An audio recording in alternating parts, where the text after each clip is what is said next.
Welcome to Liquid Lunch. It's me, Hugh, and Jen is my co-host today, the undead redhead, fake undead redhead. Not really an undead redhead, Not at but all. Not at all. she wrote a book about some vampires, something like that. Anyway, read that when you get a chance. Zombies, but yes. Okay, listen, we got a great show.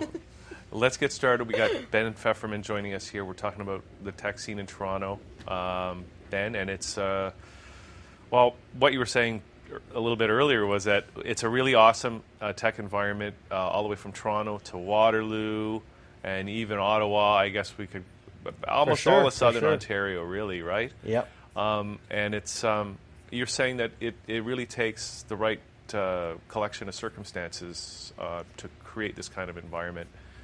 Can you just why are we because you hear about the disasters like Northern Telecom and Corel, and we had some good tech companies once upon a time. BlackBerry, a blessed memory. Right. Yes. Was Corel Canadian?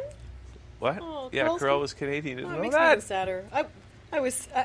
I'm still at heart a word-perfect person, but Yeah. only because I hate words so much. I should probably not bring that up because I'm sure that Microsoft is tapping the show. But Ben, we want to be reassured. Because if you look at it one way, you might think our tech sector is being gutted, but Right. You're saying otherwise. So nothing is for sure, but I don't believe there will be a tech bubble. And I think one of the reasons is that we have all the ingredients here in Canada to make it work. There's a great cohort coming out of universities of strong entrepreneurs and CEOs with bold visions that are identifying real problems in our society and developing solutions to fix them. And I think what's great right now is they're being supported, whether it's at the university level, government and private sector levels. The investment is coming in to support these entrepreneurs to help develop their technologies. Now, one of the things I heard is that there were fewer, and maybe I'm wrong, but that there were fewer people going into the computing areas. Like Waterloo, of course, has a great computer program, but that there were just less people going into that. Yeah, so there's definitely a real shortage for top talent. Great developers are very hard to find. They're getting great salaries, the ones that are employed, definitely north of six figures. And for young people in high school right now, when you think about the great jobs previously, accountants, lawyers, doctors, developer has to be on the list because you will find a job like the second you graduate, the second you're on the market, you're going to be scooped up. Mm-hmm. And maybe even in the States, right? Because they come up here and, I heard 1 year Bill Gates hired the entire graduating class of Waterloo.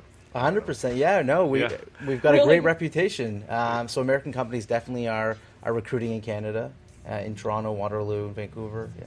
Okay. So something I've always kind of wondered is that the way we're going now, nobody wants to be an employee. I don't think. I don't know. There seems to be an impression that as we develop into sort of a more entrepreneurial society, people want to be the ones who think up the ideas. They want to be the ones who create the concepts. And I've always been wondering if we're actually going to get ourselves in a position where there aren't enough people actually to do the legwork to make that happen. Yeah, it's a very good point. And I don't want to generalize too much with age, but if we look at the tech scene, it is younger. It is people in their 20s and 30s. And obviously making money is very important, but I think for them it's meaning and purpose, and creating something meaningful plays a huge part in it. And they don't just want to be an employee, they want to be a part of something greater. So the idea of this kind of like flat management system too, where everybody is integrally involved in a project, and the project manager is just another person who's is that happening in the tech world? Yeah, and we're seeing all sorts of new management and leadership styles. Like whether it's there's no more cubicles, like that's gone. It's now open, collaborative. I can't see that anybody is really going to mind the chicken pens going out the window. Right. I don't think that's going to be a big problem. And even the big firms, like Deloitte and other ones, they're ditching the cubicles in the offices and moving into that open environment. I don't know if that works. I actually worked in one of those open environments one time, and it was almost like too distracting, right? You're kind of working in one of those open environments now. It became very social. It became very well. This was a computer company, though. This was one of these tech companies you're talking about, Ben. So you mean we wouldn't get enough done if we were actually a tech company then, as opposed to just a broadcaster? But here's what I wonder, because our education system too, right? It's moved towards group work, a lot of group work, right? And then so there's the I guess a bit of an argument between whether, because I find often, like, can a group be creative versus, because it seems to me a lot of businesses, or even if somebody comes up with a great idea for a software application, it's almost a singular vision. Do you think you need that singular vision to really come up with something, or can a group I guess that's what your collaborate to company come up with kind of something? does, though. You actually are having people come to you with singular visions, and then you're implementing. Yeah, exactly. I think often the case is there's one person with a vision, but in order for a product and a company to succeed, it has to be supported with a great team. And so one of the first things that an entrepreneur will do is start to build out their team. Who's going to be their chief financial officer, marketing, sales, development, their technology officer. So right away, someone is steering the ship, but they implement and put in a great team. And investors really value that team. They don't want one person running the whole show. They want to see that this person has a clear vision, but at the end of the day, they've got a great supporting team to do all the legwork. Yeah, it's like a baseball team. You want to have greatness in all the positions. Exactly. Right? And you want to make sure your manager doesn't get thrown out of every game. I'm just saying, that's like most of the game. So, okay, Ben, well, tell us the vision of your company, Leverage.it. Yeah, sure. So Leverage.it is a development shop. So what we do is we build websites, e-commerce sites, mobile apps. But what I think is the differentiating factor is we're not just building out a technology, we really try to build out a company. So someone could come in with an idea on a napkin to build a great app. And even if they have no technical background, we can take them from the very beginning, hopefully to the very end. So we'll build out the technology, we'll work with them on their business model and a go-to-market strategy, and then when the time's right, help them access the early stage private markets for funding. So the private money has to come in, obviously, after you've gotten to a certain stage of development. Yeah, so the entrepreneur is responsible for raising enough cash initially to get what's called an MVP, a minimum viable product. Now that doesn't have all the bells and whistles, doesn't have every feature, but it's a workable product. It's something that users can test out, and they really understand the product. So you can take that to investors, say, or anyone really, any kind of potential stakeholder, and they get to feel what the product is and get a sense of, oh yeah, this is going to work. This is going to find a market. Exactly. Investors want to see that you've tested the market, you've validated your idea. Mm-hmm. There's like a period called beta testing where you have a small group of people come in on both sides. If it's both types of users, if there's two types of users, they use the app. Like millennials and everybody else, or yeah. It's it's a good point. I think when you do a beta test, you got to have people of all walks of life that are using the app and giving you feedback. That's going to enrich your product. And once there's some traction and some good momentum, that's the right time to take it to the private markets. Now, do you have any success stories you want to just sort of paint a picture of for us? Absolutely. So we're building, it's hard to pick favorites with a lot of the companies that we're building out, so I hope no one's offended, but I will start with a great company called Curb & Go.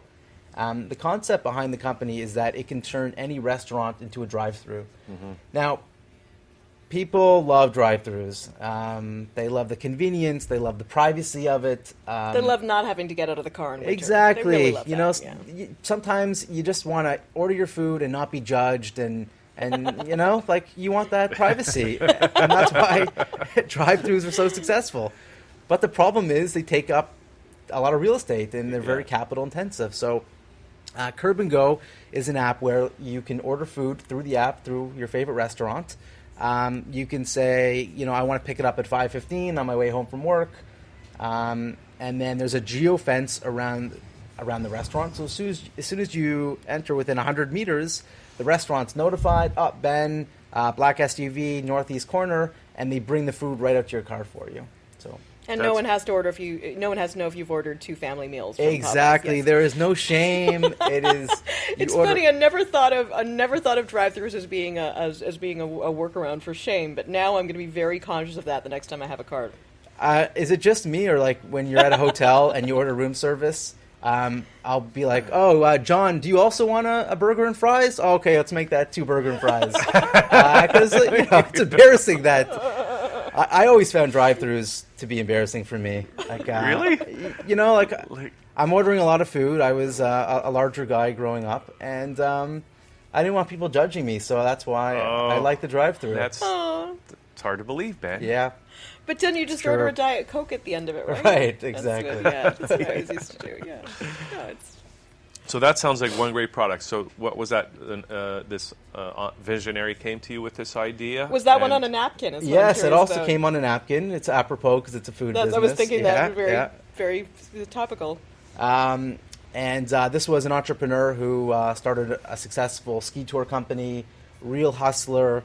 And, when I'm deciding which companies to work with, I really just have to make one decision. And I look the person in the eye, and I just think to myself, can this person deliver? Yeah. And with him, it was a no-brainer. And so he took the reins, and the app's going to be launched in the next couple months. There's something to be said, though, when you have an idea that you actually invest in it yourself. And I think that's one thing that a lot of people who have ideas don't realize, that you actually need to do either you definitely need to invest your time, but you also need to invest your money. And I guess you came out of the film business, right? Yeah. So, and that's always something that's true of the arts, especially, that you need to put a little bit aside to invest in your dream. Right. There's an adage in the film business: you self-finance your first film, and then you never do it again. Right. Yeah. So you got to do it once to get it going. It's just impossible in the film industry as a first-time filmmaker to get any tax credits or funding. Yeah. So, you got to do it yourself. You got to be an entrepreneur and take a chance, and then hopefully the success of that first film you can translate into future successes. So is coming to you for a company sort of like the same concept as making a so-called calling card film for in the cinema? Because that's usually what your self-financed film is. It's your calling card, so you take it around to people afterwards. Like Rocky. Exactly. So it is true because, with a lot of startups, there isn't this idea that, I'm going to run this company for the rest of my life. And one of the reasons is because once you get private investment, they want their money back. So at the end of the day, they really want this company to be sold, whether it's an initial public offering, an IPO, or whether it's an acquisition. So they'd be happier to see you get sold to Apple. 100%. They don't want to see you, ride it out for your whole life. They want to get their capital back. So definitely first-time entrepreneurs, as soon as they get what's called an exit, absolutely, they're right back doing the next company.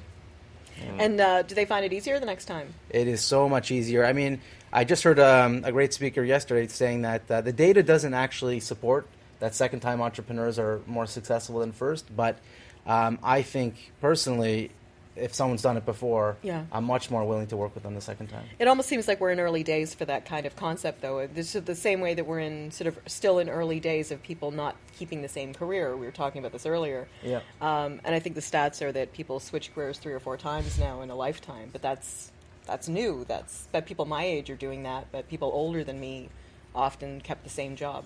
Right, definitely, and I think it's not even just one job; it's really multiple jobs. The term moonlighting, you're a banker during the day and you're Ubering at night, right? Like you're really juggling a couple different jobs. Or at you're the same writing time. the next great Canadian novel. Right. Okay. Yeah. Good example. That no one will ever read. Which no one will ever read, but at least you're writing it because that's the important part. It's not books aren't for reading anymore; they're for writing. You know what I'm saying? I think my kids, I might hand them a book and they'll say, "What is this?" Yeah. Where's the on button? Oh yeah, and then when it comes to tech, it's when I pick up a book and I'm spending so much time reading online that I'm actually tapping the page of the book trying to figure out what's going wrong. It's like, do I have to reboot this thing? What's going on here? Now, Ben, okay, so here you are. You're in a position and you're helping visionary entrepreneurs to get their applications and their tech projects off the ground. But how about you yourself? You're from the film industry, so do you have any kind of pet projects yourself that you're working on? Yeah, sure. So you've got the 3D technology that's going to blow James Cameron's out of the water. Yes. Really? Wow, I had No, a I'm just very unfortunate exit from the film industry. Okay, no, we got to hear this Is that story. a show? Yeah, it's sad. It's not a fun story, but so I was the last time I was on the show, I was talking about a documentary called Shush Deal, which is Yiddish for Be Quiet, and it's about some of the problems in Canada's Jewish community with some of our institutions. And I had a great executive producer, unbelievable visionary. I was, at the end of the day, I would only in the future just keep working with her. Like, I wouldn't even do another job ever again. Like, that was my plan. I only wanted to work with this producer. So unbelievable. So I completed the first rough draft, and I sent her an email. She lived in Hamilton. I said, I'm going to drive up to Hamilton, and I'll show you so we can watch the first draft and talk about it. And the next day, she tragically just passed away. You know, a healthy woman. She was in maybe her late 60s. And I was so devastated. Like, the whole film, I mean, I really needed her on the film. Like, she was just that type of unbelievable person. And I still finished the film. It definitely wasn't the same product that it should have been. But I guess just that situation took the wind out of it for me. And yeah, it's like I lost the passion to be behind the camera. I guess it was just taxing for me. But I'd love, you know, in 5 or 10 years to get back into it, and especially as a producer and work with young filmmakers and look at all the mistakes I made as a filmmaker and try to help them, try to help get great, especially documentary films produced. That kind of thing can really derail you. I've had a couple of those in my life where it was everything was perfect and it really seemed like I was going in the right direction, and then something that just comes out of left field, and also that affects you so much emotionally. How did you end up moving towards tech? Had you already been interested in that, or had you already played with it, or? Yeah, so as a user of technology and just seeing the impact that it's having on our lives, when I was going through a career change and figuring out what I wanted to do, I decided I wanted to move in that direction. I had invested in a video game company earlier, and one of the directors of the company, that's why I ended up partnering with this company. That's great. Yeah. Was that just in terms of the kind of companies that you were supporting the growth of now, was that game company something that was developing one product and then moving on to something else, or was it? Yeah, so that is the literal example of the napkin. I actually think that in this company they had the napkin. That's what I was wondering about, yeah. That's maybe where it came from. The napkin said social network for video gamers on it. So that was, I think, one of the genesis for the company, for Leverage, was building out this company called Enthusiast Gaming, which is incredibly successful as a social network for gamers and an ad network. And my experience just being an investor on that side, and normally, I mean, tech investing is extremely risky. There's a 90% chance you're probably going to lose your money. So to take a shot in the dark on a tech company like that and then sort of end up almost sort of working for them or working with them, it's been a great ride. That's great. Yeah. I haven't lost my money yet. Yet. So I just one more question before we that I have, because it just seems one of the things that seems to be happening is that there is so much innovation, so many new products, applications, great ideas coming out, right? It's almost like it's too much. The level of complexity, the range of options that we have every day to take new technologies into our lives is almost overwhelming sometimes, you know. And I'm just wondering, it's almost like if there was a common, call it a tech environment that we had, like people understand email, they understand websites and whatever, right? But now it's almost like there's so many applications that it's almost too much for a person to digest. Yeah, it's definitely not easy. I think that people are only getting right now to understand the sharing economy. Mm-hmm. I think people 5 years ago would have thought it's so strange, and they would never get into a car of a stranger to take them somewhere. Mm-hmm. And they would say it's so foreign and so strange to stay in some random person's home. Mm-hmm. And now, it's pretty mainstream. It's pretty socially acceptable. And that sharing economy, you can now rent your car out when you're not using it. I bet in a year from now, my closet I'm going to be renting out, when I'm not using it. If I'm not wearing a pair of shoes, the sharing economy is just so endless, and it is scary and it is overwhelming. And I think that's definitely it's a valid point. Where does this word come from? Sharing economy. I've not really heard that before. Yeah.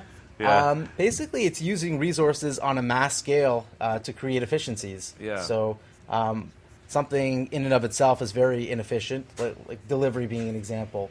To go from the restaurant to someone's house, and then back to the restaurant again, and back to someone else's house is very inefficient. But if there's a lot of people out on the road, they can do different deliveries at the same time and sort of share to create sort of, a better and stronger economy.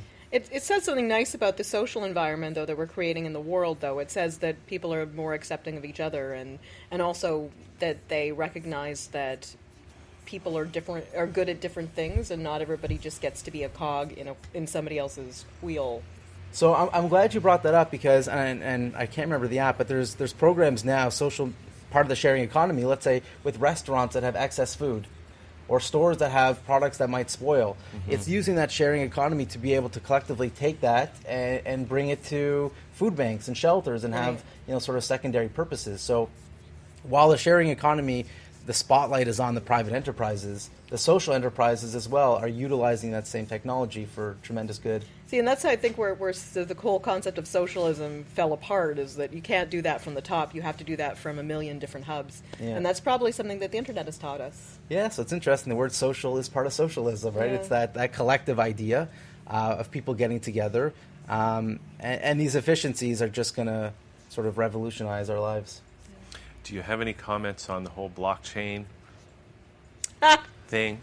Not so much. It's not really my area of expertise per se, but I think for 2017 it's going to be the type of technology that's going to constantly make headlines, yeah.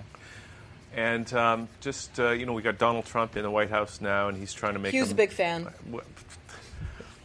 That's not necessarily the truth. I could speak for myself. But what I want to say... Every time I mention Donald Wait a second, I'm trying to ask you a question here, Jen.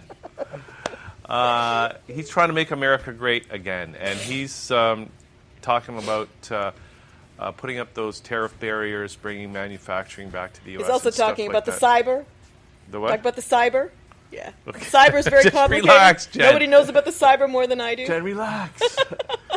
But other people say that we really need to have the global economy, and it's more efficient for everybody to have stuff made in China and Mexico. And we've lost a lot of manufacturing jobs here in Canada, but as you're saying, we have a very strong tech sector and a lot of skills in that area. Like, are you optimistic about the economy, especially for young people going forward? Yeah, I mean, I think that, again, the traditional jobs, and manufacturing is a great example. I think those jobs are gone, and I don't think they're coming back. And I think for young people, they have to recognize where the job growth is, and that's in technology and automation. Is that a BA just doesn't cut it anymore, and I think people got to look at trades and technology in particular to get in there. Okay. Yeah. And then, so who are you looking to speak to, of the people watching this right now? Like, who do you want to talk to? Yeah, so I'm really looking for great entrepreneurs and great CEOs, people with bold ideas, visionaries who want to build out great companies. And that's who I try to meet. And so if you're out there listening and you've got the next awesome idea for a mobile app or some Uber competitor, then, let's talk. All right. And what's the best way for people to get in touch? Yeah, so the website's Leverage.it, and I can be reached at Ben@Leverage.it. Fantastic. Is there anything else you want to say that we didn't touch upon? Maybe? I just want to say thank you for having me on the show again. It's great to be back, and I hope it's not going to be another 5 years till I'm back again. Yeah, Okay. Hugh, what were you thinking? Yeah. Well, listen, we'd love to promote all your viable entrepreneurs that you're working with, so we can get them down here, talk about their technologies, and that, which I think, because that's one of the things I think is really important is that all these new apps, technologies, people need to learn how to use them, and they need to learn how to integrate them into their life, their overall lifestyle, right? Mm-hmm. And I think too, one of the problems is that a lot of technologies are out there and people aren't really using them to their full extent. Like my phone, for example, I'm probably using 5% of its functionality. Right. But if everybody who has a phone uses a different 5%, it's worth having all that packed into it. And that's, I guess, part of the sharing economy, too. Yeah, but that's a good point. We're not utilizing our manpower. We're not utilizing, what's out there. And shame on the phone company or the hardware and software companies, because they obviously weren't able to convince you about the great options you have with the phone. I know. So, yeah. Okay. All right, Ben. Thanks for coming down today. My pleasure. Thanks so much. All right. Okay, we're going to take a little break here on Liquid Lunch. We got some great stuff coming up. Maddie Kasem is in the house. And I'm not going to surprise. You know what I'm saying? We'll be right back.